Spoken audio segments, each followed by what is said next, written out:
परम पिता परमात्मा पूर्ण ब्रह्म सारी सृष्टि के रचनहार कुल मालिक कबीर देव जी, कबीर परमेश्वर जी की असीम कृपा से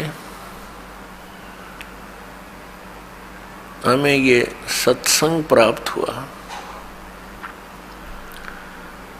पुण्यात्माओं, सत्संग का क्या अर्थ होता है?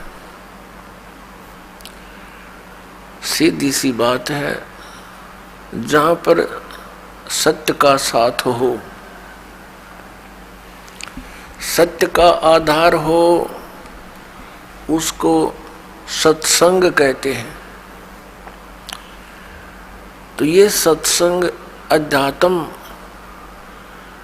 ज्ञान का प्रचार माध्यम जहाँ माना जाता है, अध्यात्म मार्ग का जो विचार दिया जाता है उसको सत्संग कहते हैं। और वो सच्चा हो, शास्त्र अनुकूल हो,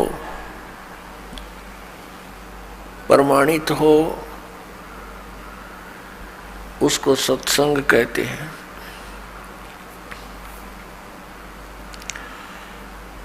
अभी तक जितना भी ज्ञान सुना था वो अज्ञान था, जब तक हमें वो तत्व ज्ञान प्राप्त नहीं हुआ। जैसे अन्य भी साथ संत, आचार्य, मंडलेश्वर, गुरुजन सत्संग करते हैं, श्रद्धालु वहाँ जाते हैं सत्संग सुनने के लिए, और वो उनके विचारों को सत्संग मानते हैं। लेकिन वो सत्संग नहीं है, क्योंकि उनको तत्व ज्ञान नहीं है। वो केवल दंत कथा, लोकवेद और शास्त्र विरुद्ध प्रचार करते हैं। वो सत्संग नहीं है। सत्संग केवल परमेश्वर ने आकर ही किया। कबीर परमेश्वर जी ने, असंग ब्रह्मांड के स्वामी ने इस सत्संग की जानकारी स्वयं आकर के प्रदान की। इस तत्व ज्ञान को स्वयं ही हमारे सामने रखा। लेकिन उस समय हम अशिक्षित थे, और हमारे गुरुजन जितने थे पवित्र हिंदू धर्म के, वो संस्कृत के तो विद्वान थे, लेकिन अध्यात्म ज्ञान में वो शून्य थे, 0/0 थे। उस समय हम परमात्मा के उस तत्व ज्ञान को, उस सत्संग को समझ नहीं सके, और हम परमेश्वर को सिंपल एक गुरु, संत और कुछ एक व्यक्ति उनको केवल कवि तक ही सीमित किए हुए हैं। तो अब पता चला वो तो परमात्मा थे। तो उस समय परमेश्वर वही तत्व ज्ञान सुनाया करते थे जो आज दास आपको परमेश्वर का दिया हुआ वो ज्ञान सुनाता है।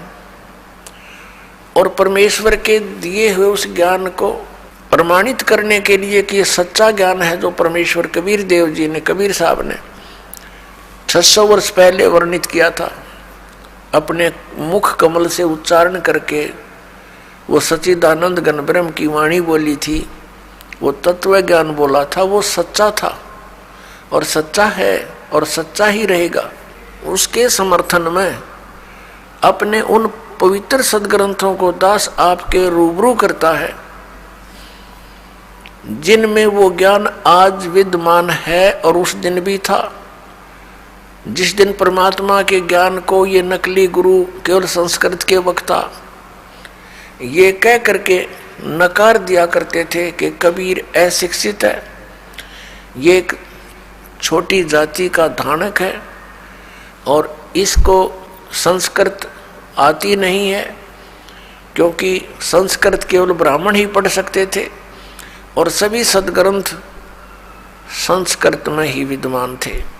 उनका ये दाव लगा रहा और हमें भी ये असमंजस हो जाती थी कि सचमुच कबीर साहब संस्कृत नहीं पढ़े और इस कारण से ये सदग्रंथों को तो नहीं समझ सकते।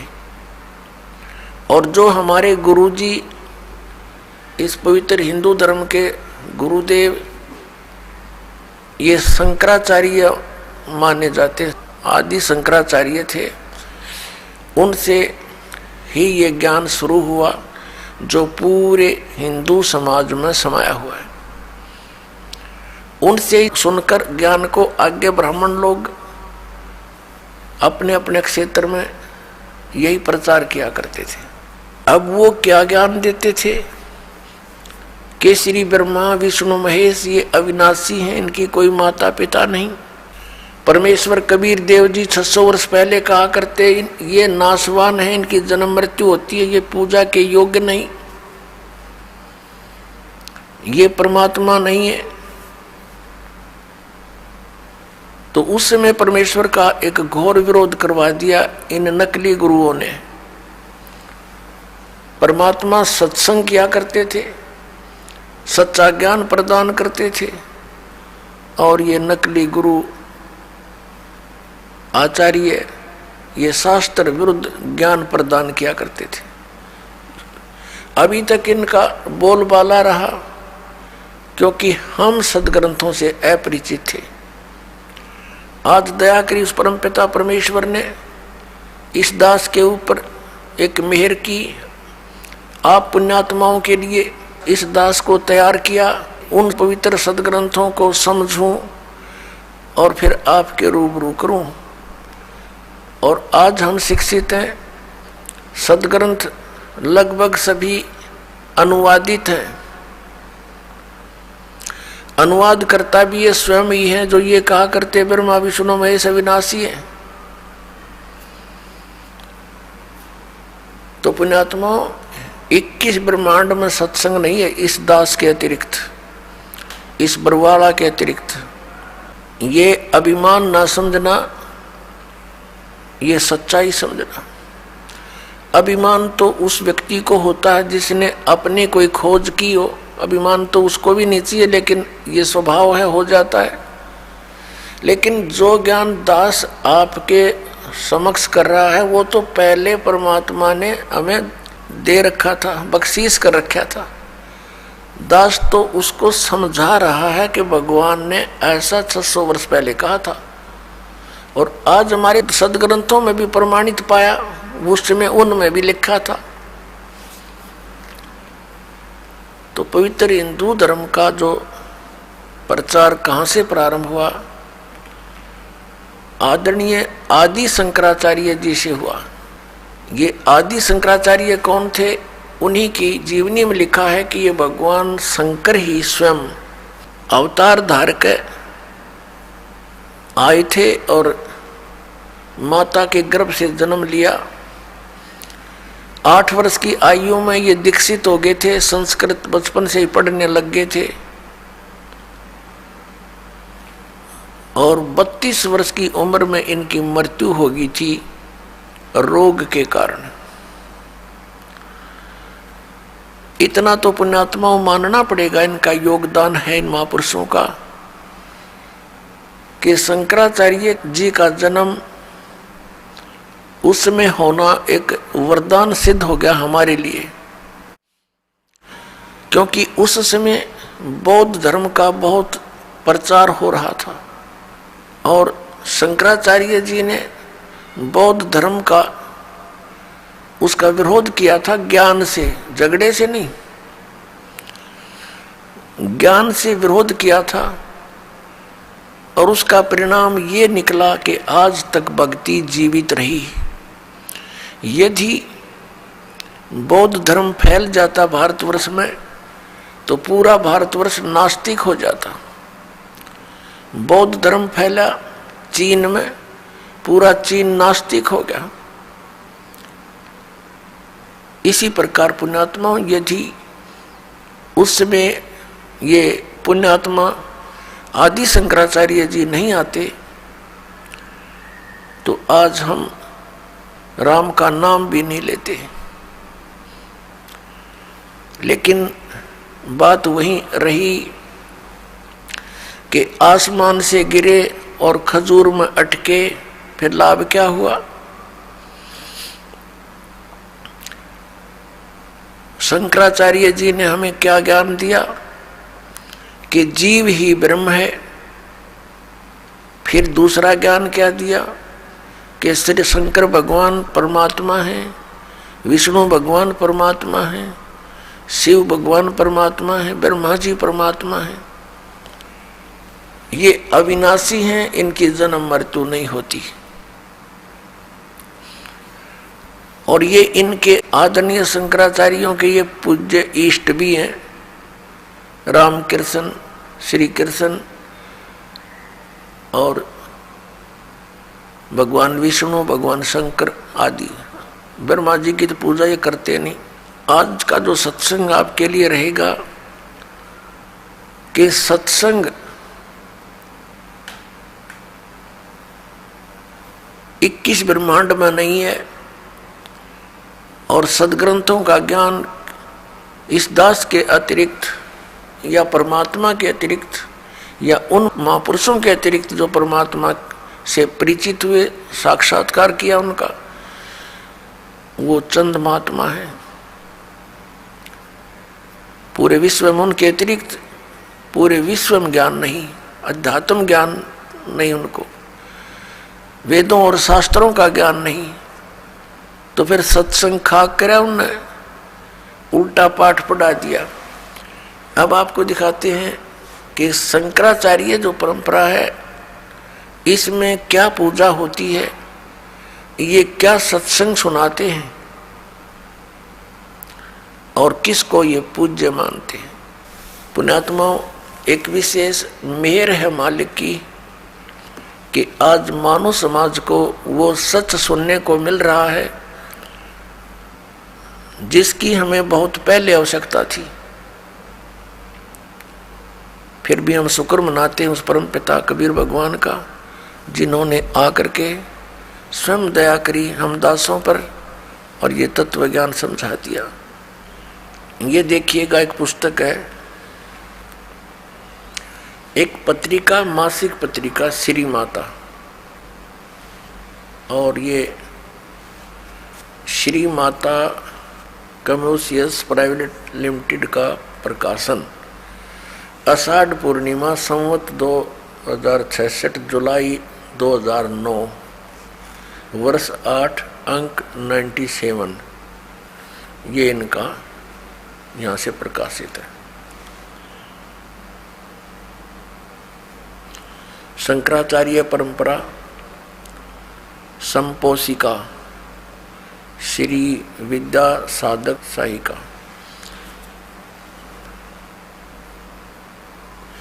इसमें शंकराचार्य परंपरा यहाँ से शुरू होती है। नारायणम पदम भुवम वशिष्ठम शक्तिम च तत्पुत्र पराशरम च व्यासम सुकम गौड़ पदम महांतम गोविंद योगेंद्रम अस्य शिष्यम। अब ये क्या बताया है कि ये इनके पूज्य देव हैं। कौन? नारायण से शुरू होते हैं, नारायण। अच्छा, फिर इसके बाद वशिष्ठ जी, ब्रह्म ऋषि वशिष्ठ। वशिष्ठ जी के पुत्र हुए हैं श्री शक्ति देव, ये श्री शक्ति देव। और शक्ति जी के पुत्र हुए हैं श्री पराशर, इसको पाराशर भी बोलते हैं, श्री पराशर जी। और पराशर के पुत्र हुए हैं श्री व्यास जी, भगवान वेद व्यास जी। और वेद व्यास जी के पुत्र हुए हैं सुखदेव जी। उसके बाद फिर ये श्री गौड़ पदाचार्य, श्री गोविंद भगवत पादाचार्य, और फिर ये इनके बाद हुए हैं श्री मद आदि शंकराचार्य, आद्य शंकराचार्य। नारायणम स आरंभाम शंकराचार्य मध्यम, ये न अपना। आज यहाँ से क्या है कि वर्तमान में अब ये शंकराचार्य हैं, 4 मठों पर श्री स्वरूपानंद जी यह साफ नहीं दिखाई देते, ज्योतिष पीठाधीश्वर व द्वारका शारदा पीठाधीश्वर, और स्वामी श्री निशलानंद सरस्वती जी पुरी गोवर्धन पीठाधीश्वर, और यह है श्री भारती तीर्थ जी श्रृंगेरी पीठाधीश्वर। और इनके भगवान कौन है ये देखिएगा, पीछे देखना, ये नारायण यानी विष्णु जी, और ये श्री ब्रह्मा जी, और ये श्री शिव जी। ये इनके पूज्य देव हैं। ये एक पुस्तक है ज्योतिर्मय ज्योतिर्मठ, इसको और दिखाते हैं आपको। ये हैं श्री स्वरूपानंद जी, शंकराचार्य, 2 पीठों के पीठाधीश्वर। देखिए पूरा इसको। ये हैं शंकराचार्य जो वर्तमान में 2 पीठों को संभाले हुए हैं, ज्योतिर्पीठ और द्वारका पीठ। अब यहाँ देखिएगा इसके दूसरे पृष्ठ पे, ये है ज्योतिर्मय ज्योतिर्मठ, ये पुस्तक का नाम है। ये किसके संरक्षक हैं? अनंत श्री विभूषित ज्योतिष पीठाधीश्वर एवं द्वारका शारदा पीठाधीश्वर जगत गुरु शंकराचार्य स्वामी श्री स्वरूपानंद सरस्वती जी महाराज, जिसका आपने ये चित्र देखा, ये है। और संपादक लेखक एवं संकलनकर्ता विष्णुदत्त शर्मा, अध्यक्ष आध्यात्मिक उत्थान मंडल दिल्ली। प्रेरणा स्रोत है श्री शुद्धानंद ब्रह्मचारी जी, मुद्रक हैं फाइन प्रिंट एंड पैक्स। परामर्श एवं सहयोग श्री विपिन बिहारी दत्त रामायणी, श्री पुनीत शर्मा, श्री आशुतोष जोशी। प्रकाशक हैं अखिल भारतीय आध्यात्मिक उत्थान मंडल, 1/3224 गली नंबर 2, रामनगर तिवारी मंडोली रोड, सादरा दिल्ली। ये इनके फैक्स और फोन नंबर है।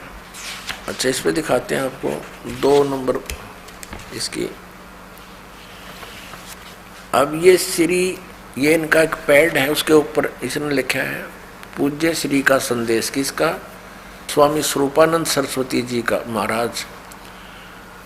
अनंत, इनकी देखो उपमा कितनी गजब की है।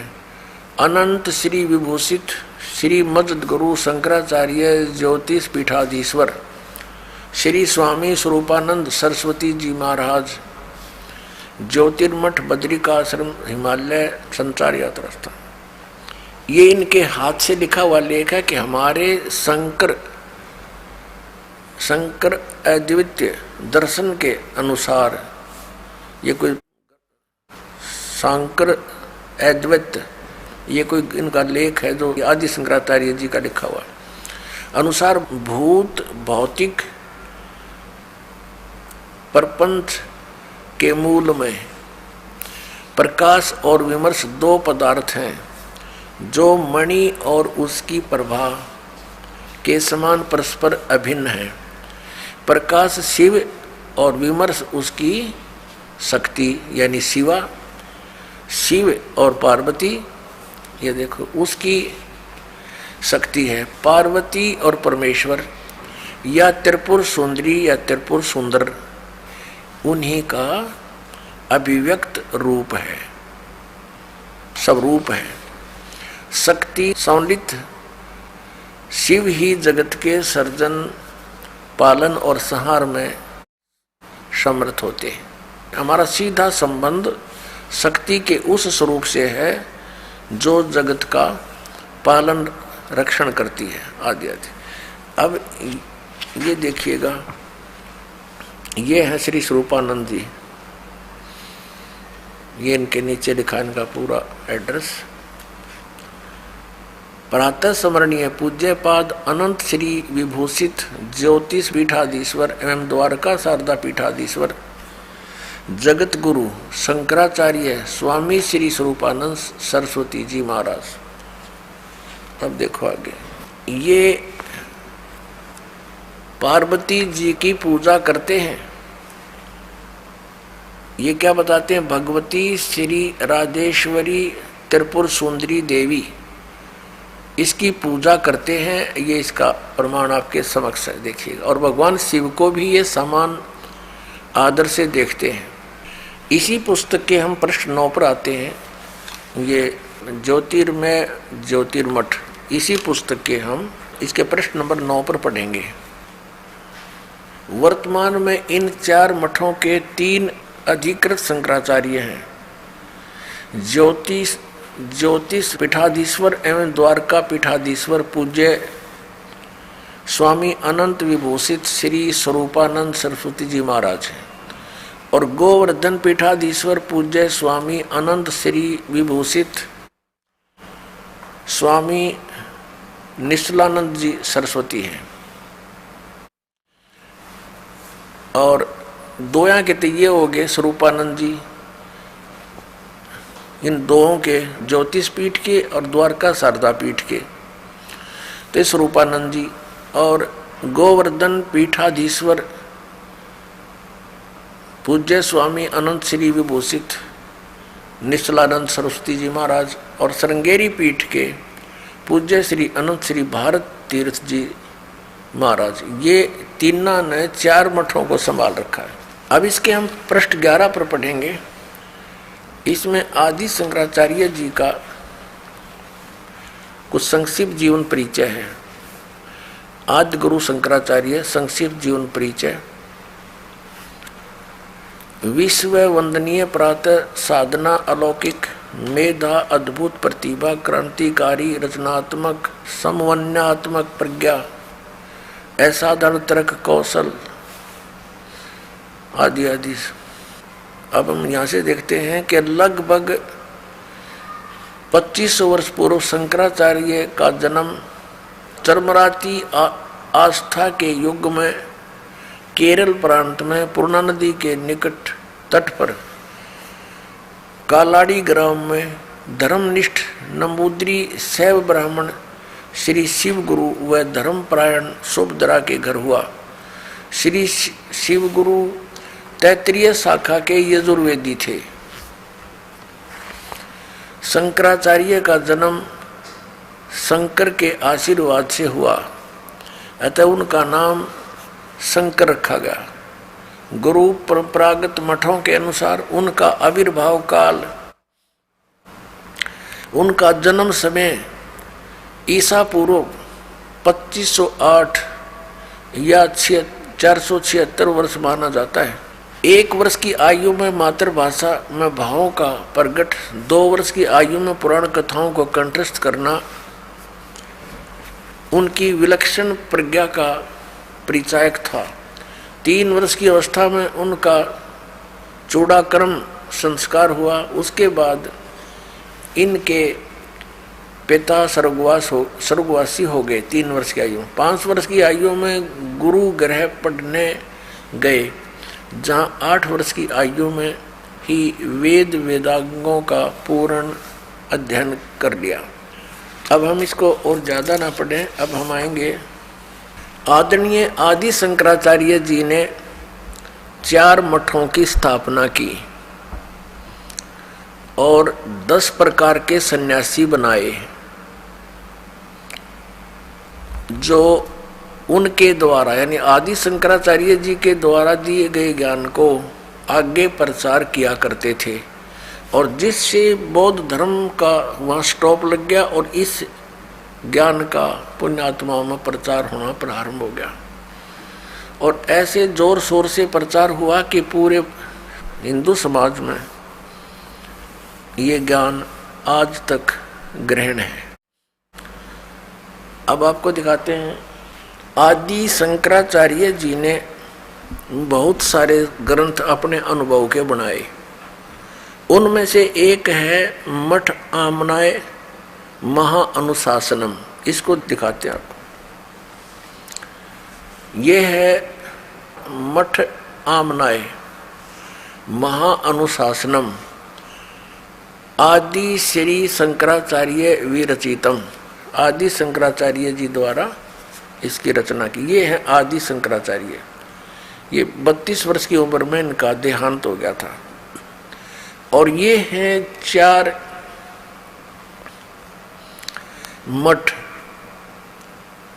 एक ये ज्योतिर्मठ, ये लिखा ज्योति, ये तो पूर्व हिमालय साइड में, और ये है शारदा द्वारका पीठ, शारदा द्वारका पीठ, और ये है श्रृंगेरी मठ, और ये है गोवर्धन मठ पुरी, जगन्नाथपुरी जिसको कहते हैं, और ये है ज्योतिर्मठ बद्री का आश्रम हिमालय। और ये स्थान दिखा रखा कालटी, जहाँ पर शंकराचार्य जी का जन्म हुआ, वहाँ भी इनके नाम से कोई मंदिर बना हुआ है। इसके प्रकाशक कौन है देखिएगा, ये है श्री काशी, ये प्रथम पुष्प, ये वहाँ लिखा गया इसने। आज श्री शंकराचार्य विरचितम मठ आमनाय महानुशासनम, संपादित तथा भाषांतर करता है डॉक्टर कामेश्वर नाथ मिश्र, आचार्य अध्यक्ष संस्कृत विभाग, अध्यक्ष शब्द विद्या असंकाय, केंद्रीय उच्च तिब्बती शिक्षा संस्थान, सारनाथ, वाराणसी उत्तर प्रदेश, वाराणसी उत्तर प्रदेश में। श्री काशी विद्वत परिषद न्यास, केदार घाट, वाराणसी। प्रकाशक है ये वही आपको दिखा, और यहाँ है ये कहाँ से प्रिंट हुई है, Shri Mata कमर्शियस private limited B 7/125 बागहाड़ा, Kedar घाट, वाराणसी। ये इतना दूर वहाँ से। अब इनके आपको दिखाते हैं कौन कौन से मठ हैं। अब इसमें देखिएगा प्रश्न नंबर 12 पे इसमें क्या कहा है, इसका ऊपर वर्णन चला आ रहा है। इसमें इन्होंने निर्णय दिया है कि मठों की संख्या, इस प्रकार ग्रंथ में मठों की कुल संख्या 7 बतलाई गई है, जिनमें 4 भारत के 4 दिगंतों में स्थापित किए गए थे और उनका कार्य क्षेत्र भी बतलाया गया है। वस्तुतः लौकिक व्यवहार के लिए यही 4 मठ द्वारका शारदा पीठ, गोवर्धन ज्योतिष पीठ एवं श्रृंगेरी सम्मत है। शेष 3 मठ वैज्ञानिक विग्रह श्लोक नंबर 39 परिभाषित है। इनकी विग्रह कल्पना केवल विज्ञानात्मक है, भावनात्मक है, अर्थात यदि किसी मुमुक्षु को किसी सद्गुरु आचार्य की शरण नहीं मिल पाई तो वे वह निर्देशानुसार अपनी गुरु तथा पीठ की भावना करके मोक्ष मार्गी हो जाते हैं। लौकिकी सत्ता न होने के कारण वे सुमेरु स्वात्मा एवं निष्कल आमनाओं के आचार्य, योगपट और ब्रह्मचारी के नामों की निरुक्तियां नहीं हैं। अब यहाँ पूर्वोक्त 4 मठों की स्थिति और क्षेत्र तो भूतल पर बतलाए गए हैं और भारत के 4 भागों में अवस्थित हैं। ऊर्ध्व दिशा तो ऊपर है, ऊर्ध्व ऊपर, आकाश में, स्वर्ग अथवा अन्य लोकों में यह मठ नहीं हो सकता। गंधर्व नगर अथवा आकाश महल की भांति यदि हो भी सकता है तो केवल भावना लोक में, भूलोक में नहीं। इसी प्रकार 4 मठों के ऋग्वेद, यजुर्वेद आदि 4 वेद बतलाए, अथर्ववेद और सामवेद गए हैं। ऊर्ध्व आमनाय सुमेरु पीठ के लिए निर्धारित वेद सूक्ष्म वेद श्लोक नंबर 42 है और 4 वेदों के अतिरिक्त इस नाम का कोई वेद सनातनी जगत में नहीं है। अब इसका कहने का भाव ये है कि जैसे 4 वेद हैं और एक पुस्तक है, ये मठ आमनाय महानुशासनम, इसके श्लोक नंबर 42 में एक सूक्ष्म वेद का भी जिक्र है, पर लेखक अनुवादकर्ता कह रहा है कि ये तो कहीं और ही हो सकता है, हमारे सनातनी जगत में केवल 4 ही वेद हैं। अब हम आगे आते हैं। अब इन चारों मठों पर पूरे हिंदू धर्म को ज्ञान दिया जाता है, और जो आदि शंकराचार्य जी के द्वारा स्थापित हैं और उनके द्वारा दिया गया ज्ञान है, वो किन किन मठों में कौन से वेद का पाठ होता है और कौन से देवी देवता की पूजा होती है, ये वर्णन दिखाते हैं। देखिएगा, पुस्तक वही है, पुस्तक ये वही चल रही है, मठ आमनाय महानुशासनम, पृष्ठ नंबर 33 पर शारदा मठ आमनाय, ये शारदा मठ के विषय में है। इसमें क्या बताया है, आदि शंकराचार्य द्वारा स्थापित पहला आमनाय पश्चिम दिशा में है, जिसको शारदा मठ कहा जाता है। ये आपको यहाँ दिखाया था, ये है शारदा मठ, ये वाला शारदा मठ द्वारका, ये द्वारका वाला, जिसको शारदा मठ कहा जाता है। इसका कीटवार संप्रदाय है, तीर्थ और आश्रम इसके सन्यासियों के पद अर्थात योग पट हैं। अच्छा, अक्षेत्र देवता देवी और प्रथम आचार्य यहाँ लिखे हैं इसके बारे में। इस अक्षेत्र का नाम द्वारका है और देवता सिद्धेश्वर हैं, सिद्धेश्वर, और देवी भद्रकाली है, तथा आदि आचार्य विश्व रूप सुरेश्वर आचार्य, ये प्रथम थे जो उन्होंने स्थापित किए, सुरेश्वर आचार्य। और इसमें देखना ये क्या लिखा कि निर्मल तीर्थ गोमती है, यहाँ स्वरूप नामक ब्रह्मचारी साम वेद का वक्ता कहा गया है। इसमें साम वेद का ही पाठ होता है। आगे देखो, ये वही चल रहा है, उसी के बारे में चर्चा चल रही है ये। और इसका महावाक्य क्या है, ये प्रश्न नंबर 35 पर हम आगे हैं। इस शारदा पीठ का महावाक्य है, महावाक्य में गोत्र है। इस आमनाय का महावाक्य तत्वमसि, तत्त्वमसि, तत्वमसि है। इसका उल्लेख सामवेद अंतर्गत ये छांदोग्य उपनिषद का 6/8 ये श्लोक है, अध्याय 6 का श्लोक 8। ये छांदोग्य उपनिषद से लिया गया इन्होंने ये तत्वमसि,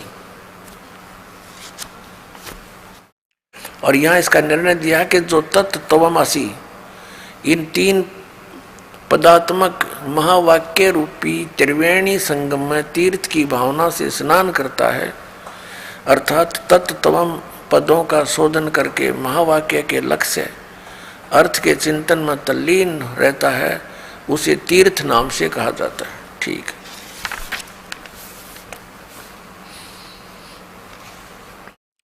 अब ये है गोवर्धन मठ आमनाय। गोवर्धन उस मठ के बारे में जानकारी है। इसमें गोवर्धन मठ माना जाता, यह है कि दूसरा आमनाय पूर्व दिशा में वह है गोवर्धन मठ माना जाता है। यहाँ देखेंगे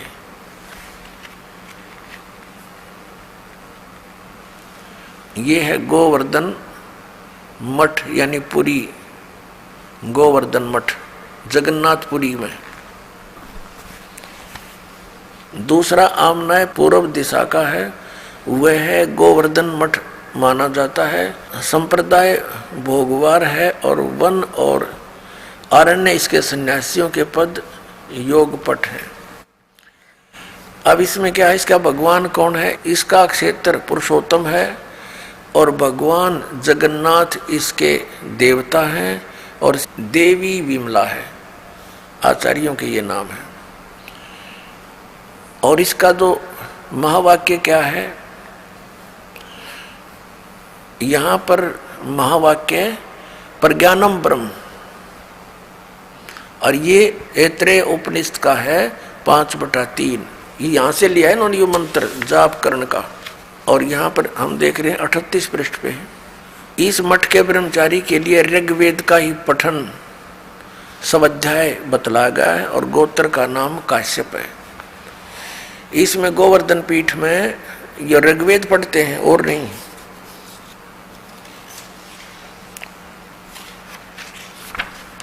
अब ये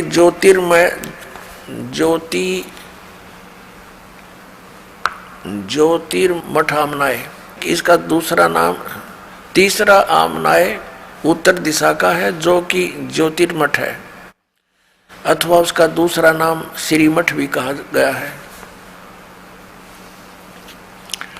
बद्री का आश्रम इसका क्षेत्र है। भगवान नारायण देवता हैं और देवी पूर्णागिरी जी है, पूर्णागिरी है।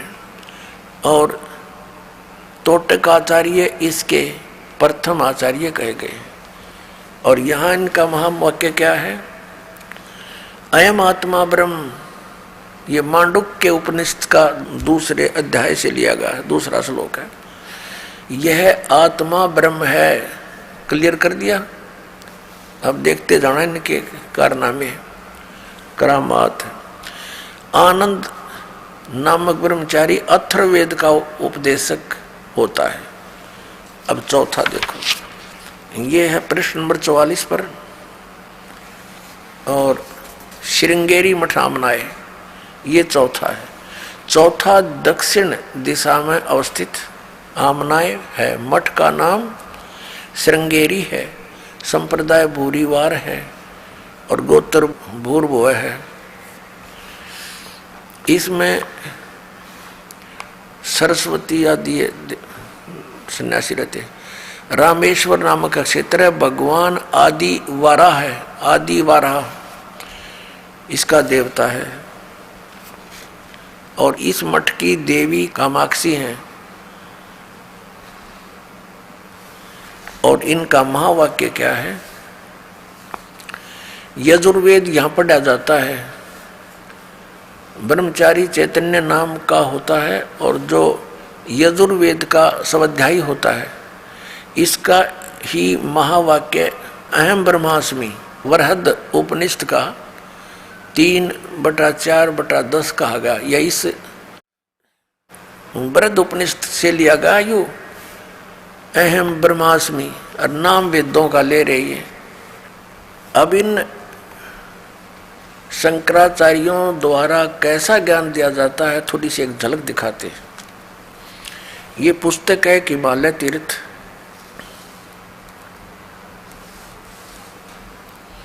जेपी नंबूरी इसके ये लेखक हैं।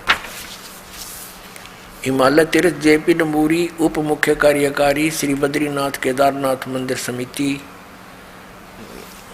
कोलकाता से प्रकाशित है। पहला प्रकाशन, प्रकाशक है रंजू चक्रवर्ती, क्षेत्र A/1, Bama Charan Roy road, Calcutta. Mudragiri print services, Calcutta. ये ऐसे। अब आपको दिखाते हैं इसके, ये देखिएगा, ये प्रश्न नंबर 42 पर हिमालय तीर्थ शंकराचार्य, ये शिव रहस्य नामक कोई पुस्तक है। बौद्ध मीमांसक मंत्र अर्थात कलयुग के 3000 वर्ष व्यतीत होने पर बौद्ध मीमांसकों के मत पर विजय प्राप्ति के लिए शंकर यति के रूप में आविर्भूत होंगे। आविर्भूत यानी कलयुग जब 3000 वर्ष बीत जाएगा तब शंकराचार्य का जन्म होगा, और उनका जन्म ऐसे ही हुआ 3000 वर्ष बीत जाने पर। अब इसमें कथा दिखाते हैं आपको, हमारे शंकराचार्य जी हमें क्या कथा सुनाते हैं, कैसा ज्ञान देते हैं। यह एक कथा सिंपल सी लेंगे, ज़्यादा इतना समय नहीं हम वेस्ट करेंगे। देखना, ये पृष्ठ नंबर 19 पे एक कथा सुनाई है इन्होंने इन तीर्थों के बारे में। ये तीर्थ कैसे बने, ये हिमालय तीर्थ पुस्तक है। यहाँ लिखा है कि ये पहले तो उन्होंने और बताई है, नर और नारायण ऋषियों के पश्चात अन्य ऋषि मुनियों व भक्तों द्वारा यह ज्योतिर्लिंग पूजित रहा।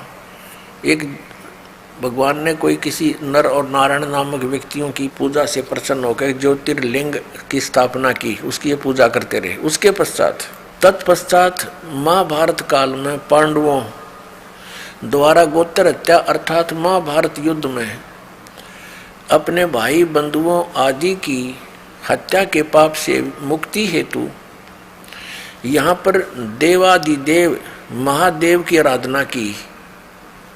अपना पाप नाश करने के लिए भगवान शंकर भगवान की पूजा की उन्होंने, ये पांडवों ने।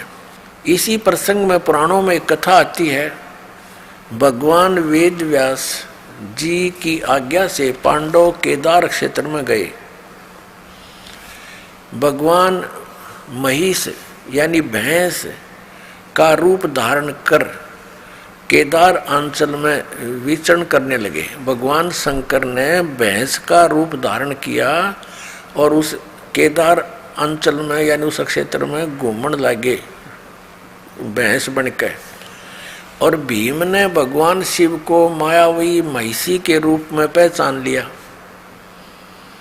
अब नो कहे भीम ने वो पहचान लिया कि ये भगवान शिव है भैंस के रूप में, और वे ऐसा जानकर भगवान शिव महिष रूप में पृथ्वी में समा ही रहे थे कि महाबली भीम ने दौड़कर उनका पिछला भाग पकड़ लिया। पांडवों की भक्ति एवं विश्वास को देखकर भगवान शिव ने उन्हें साक्षात दर्शन दिए। गुरु हत्या पाप के फल स्वरूप प्रायश्चित के रूप में भीम द्वारा पकड़े गए पृष्ठ भाग की पूजा अर्चना का आदेश देकर वहीं अंतर्ध्यान हो गए। पृष्ठ माने पिछला हिस्सा, भैंस का पिछला, मैं बताऊंगा आपको डिटेल से। पृष्ठ भाग ने शिला का रूप धारण किया, पत्थर बन गया फिर पिछला हिस्सा। अब ये क्या कहना चाहते हैं कि जब इन पांडवों को श्री कृष्ण जी ने आदेश दे दिया था कि तुम्हारे ऊपर एक भयंकर पाप है, जो महाभारत में तुमने बंधुघात किया, गुरुजन मार दिए, कितना अत्याचार किया, इसके मोक्ष के लिए तुम हिमालय में जाओ और वहाँ तपस्या करो अंतिम श्वास तक। तो क्या कहना चाह रहे हैं ये लेखक कि पांडव वहाँ पर अपना वो भक्ति कर रहे थे, तपस्या कर रहे थे, साधना कर रहे थे।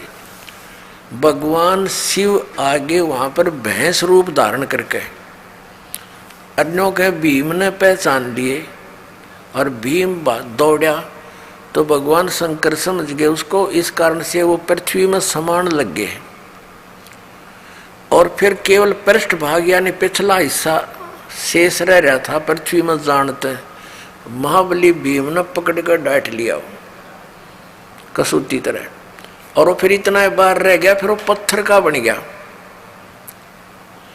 और कहते भगवान शिव वहां प्रकट हो गए। ये काल का छल है सारा, ये शिव रूप में प्रकट हो गया और उनको कह दिया कि तुम बस इसकी पूजा करो, भैंस के पिछले हिस्से की और टट्टी गोबर के स्थान की भीम पूजा करने ला दिए और वो बन गया तीर्थ स्थान। वो टट्टी पेशाब के पोर्शन का नो तुम इसकी पूजा करो और वो तीर्थ बन गया हमारा। क्या देखिए फिर पढ़िए, ये समझ में होगा। भगवान वेद व्यास की आज्ञा से पांडव केदार क्षेत्र में आए। भगवान महिष यानी भैंस का रूप धारण कर केदार अंचल में विचरण करने लगे। भीम ने भगवान शिव की मायावी महिष के रूप में पहचान लिया, शिव को भैंस के रूप में पहचान लिया। वह ऐसा जानकर भगवान शिव महेश रूप में पृथ्वी में समा ही रहे थे कि महाबली भीम ने दौड़कर उनका पिछला भाग पकड़ लिया। पांडवों की भक्ति व एवं विश्वास को देखकर भगवान शिव ने उन्हें साक्षात दर्शन दिए और फिर गोत्र हत्यार गुरु हत्यार ये के फलस्वरूप प्रायश्चित के रूप में भीम द्वारा पकड़े गए पृष्ठ भाग यानी पिछले हिस्से को की पूजा अर्चना का आदेश देकर वहीं अंतर्ध्यान हो गए। पृष्ठभाग ने शिला का रूप धारण कर लिया, पत्थर बन गया वो पिछला हिस्सा। तो पांडवों द्वारा पूजित हुआ। पांडव लाग गए उसने टट्टी पेशाब के पोर्शन न पूजन। ये भगवान, ये थे हमारे शंकराचार्य जी का ज्ञान। ये देखो, ये काल का जाल है सारा। आगे फिर जो भैंस रूप में भगवान शिव थे, कहते हैं वो पृथ्वी में समा गए, समाने लगे। तो पिछला हिस्सा भीम ने पकड़ लिया, वो उड़े डट गया।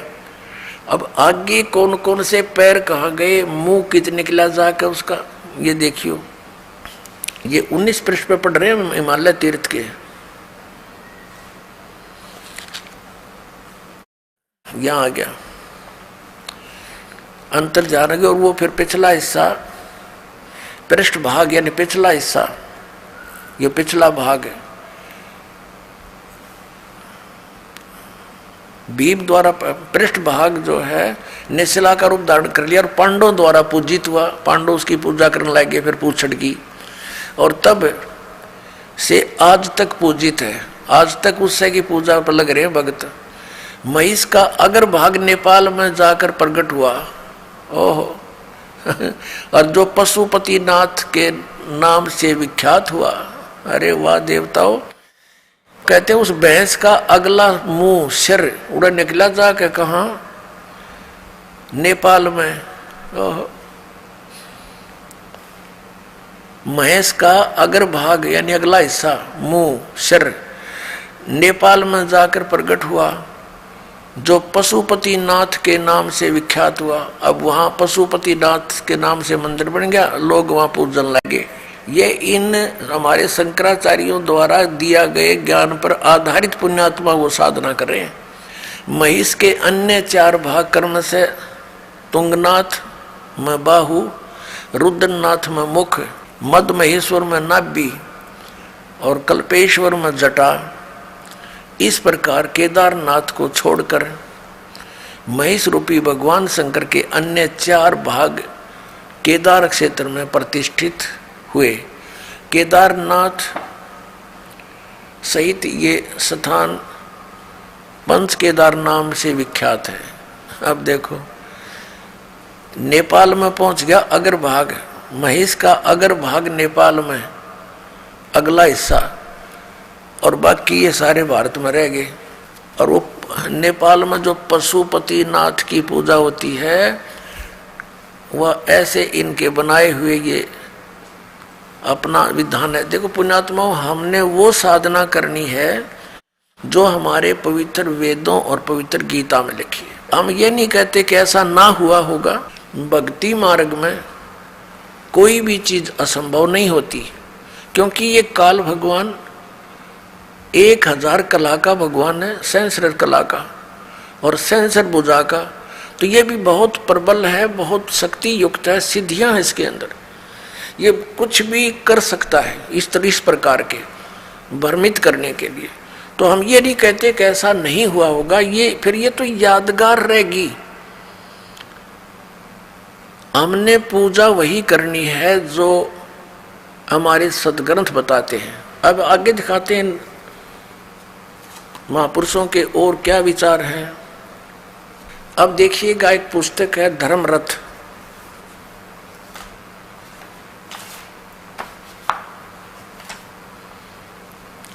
और ये स्वामी स्वरूपानंद सरस्वती जी शंकराचार्य जी बैठे हैं। 2 अनंत श्री विभूषित ज्योतिष पीठ पीठाधीश्वर एवं द्वारका पीठाधीश्वर जगत गुरु शंकराचार्य स्वामी स्वरूपानंद सरस्वती जी महाराज। और ये धर्मरथ के लेखक हैं। ये धर्मरथ पुस्तक स्वामी स्वरूपानंद सरस्वती जी महाराज गोस्वामी तुलसीदास कृत रामचरित मानस में वर्णित धर्मरथ सारगर्भित प्रवचन। प्रकाशक हैं इसके स्वामी सदानंद सरस्वती, शारदा पीठ प्रकाशनम, द्वारका, इतने, जामनगर गुजरात, दूरभाष इतने। धर्मरथ ये मुद्रक है अंबिका अपसेट मीठापुर 361345 ये कोई इनका नंबर है। प्राप्ति स्थान यहाँ पर इसकी प्रस्तावना में लिखा है कि धर्मरथ नामक प्रकृत ग्रंथ पीठाधीश्वर अनंत श्री विभूषित श्री मजत गुरु शंकराचार्य स्वामी स्वरूपानंद सरस्वती जी महाराज के मुखारविंद से निसृत वाक सुधा का सार संग्रह, यानी श्री स्वरूपानंद जी महाराज के द्वारा किए गए वर प्रवचन हैं। ये जो आपको दास अब सुनाने जा रहा है, अब देखिएगा इसके पृष्ठ नंबर 51 पर, धर्मरथ 51 पृष्ठ में। अब यहां से पढ़ेंगे। जड़ बुद्धि में वह शक्ति नहीं जो आत्मा को जान सके, और यदि आत्मा बुद्धि के द्वारा जाना जाता है तो आत्मा हो गया ज्ञेय। ब्रह्म किसी का दृश्य बन नहीं सकता।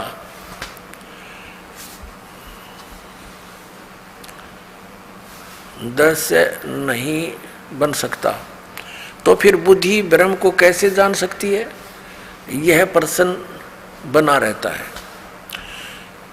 जिसका समाधान हमने संक्षेप में सूत्र रूप में कल सुनाया था, पीछे सुना दिया कि सामान्य बुद्धि उस परमात्मा को जानने में निश्चित रूप से असमर्थ है, परंतु वेदांत शास्त्रार्थ अभ्यास संस्कार जन्य संस्कृत जो बुद्धि है, उस बुद्धि से ब्रह्म का साक्षात्कार होता है। बुद्धि ही विवेक करती है, विवेक करते करते हमें उस स्थिति में पहुंचा देती है जहां जाकर ब्रह्म का साक्षात्कार सहज में ही हो जाता है। ब्रह्म का साक्षात्कार क्या है? जैसे हम किसी मनुष्य को देखते हैं और कहते हैं कि हमने उसका साक्षात्कार किया, आपसे हम मिले, उस प्रकार ब्रह्म से साक्षात्कार नहीं हुआ। फिर कैसा? इस प्रकार ब्रह्म किसी को गोचर नहीं होता, वो दिखता नहीं, इंद्रियों और मन के द्वारा वह नहीं जाना जा सकता। तो ब्रह्म का साक्षात्कार क्या है?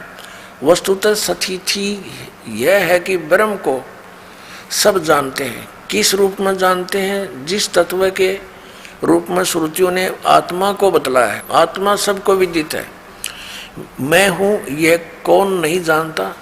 सब कहते मैं हूँ। भगवान के संबंध में तो लोग प्रश्न करते हुए कहते हैं कि महाराज भगवान है कि नहीं? तो हम उनसे यही पूछते हैं कि तुम हो कि नहीं? अगर तुम हो तो भगवान भी है, क्योंकि पहले हमने आपको देखा। मैं कौन हूँ? तो अहम ब्रह्मास्मि, मैं ब्रह्म हूँ। इस बात का सभी को ज्ञान है, मैं हूँ। अब यहाँ देखते हैं, हम शरीर को जान रहे हैं तो इसका अर्थ यह हुआ कि शरीर हमसे पृथक है। ये ज्ञान दे रहे हैं स्वरूपानंद जी। इस प्रकार प्राण को हम जानते हैं। शरीर को संचालित करने वाली शक्ति जो है वह प्राण है। प्राण भी हमसे पृथक है। जो मन को जानते हैं, मन भी हमसे पृथक है। महात्मा लोग बतलाते हैं समाधि की विधि, कैसे समाधि लगाई जाए, कैसे आत्म दर्शन किया जाए। तो यह बताते हैं कि पहले स्थिर आसन से बैठ जाएं, शांतिपूर्वक थोड़ी देर स्थिर बैठे रहने पर अपने आप अपने को शरीर मालूम पड़ने लगेगा। मन से यह शरीर है तो शरीर जिस समय हमारा देह बन जाए, समझ लेना चाहिए हम शरीर से अलग हो गए। फिर मन है, ये आएगा कि इस शरीर को चलाने वाला, हाथ पैर उठाने वाला, रखने वाला मैं हूँ। तो हम प्राण में चले गए, प्राण के साथ हम एक हो गए। उस प्राण में दृष्टि केंद्रित कर दिया तो थोड़ी देर तक प्राण में दृष्टि केंद्रित करने पर प्राण भी आत्मा से पृथक प्रतीत होने लगेगा। फिर हमको लगेगा कि इस प्राण को भी हम प्रेरित करने वाला, संकल्प करने वाला मैं हूँ।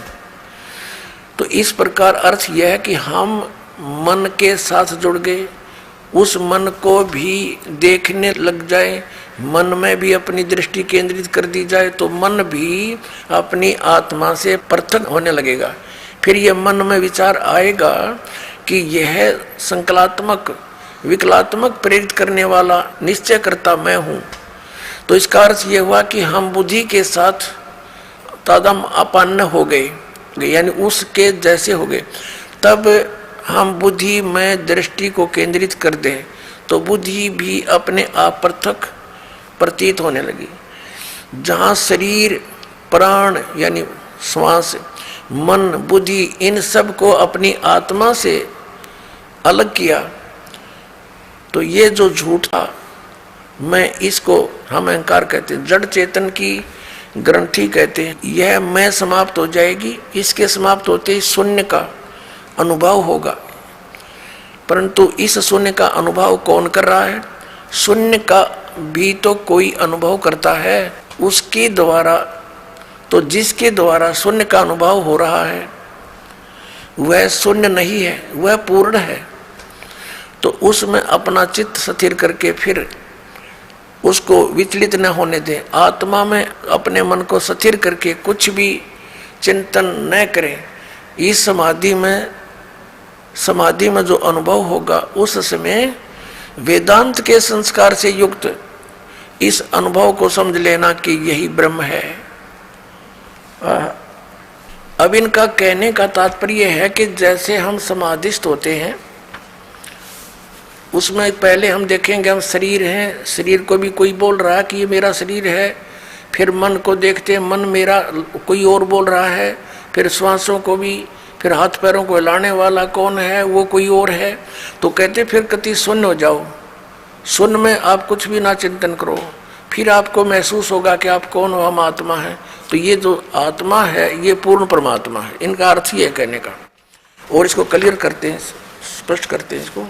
ये देखिएगा, आगे इन्होंने 56 पृष्ठ पर स्पष्ट कर दिया इसको कि अब देखो, जिसने परम ब्रह्म को जान लिया, उसने जितना भी संसार का सुख है वह सब प्राप्त कर लिया, शेष कुछ नहीं है। ऐसी स्थिति उसकी हो जाती है। सत्यम ज्ञानमंतम ब्रह्म।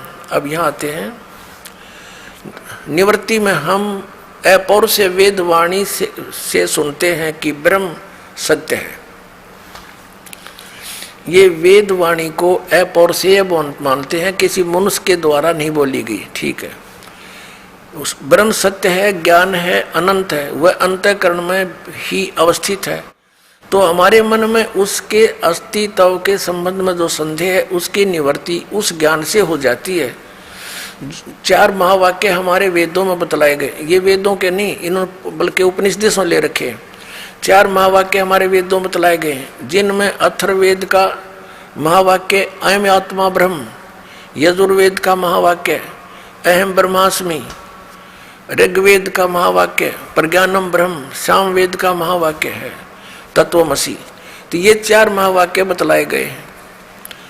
4 महावाक्यों को लेकर अर्थ किया जाता तो चारों का अर्थ एक ही हो जाता है, तत्वमसि। तत्वमसि ये 3 पद है। जिस प्रकार 10 ये ना अपनी तरफ से बढ़ा के 10 आदमी अपने आप को ना गिने ऐसे, तो इसका अर्थ ये सीधा सा हो गया कि मैं ही ब्रह्म हूं। ये अर्थ है इसका, तत्त्वम असि, वह तू ही है।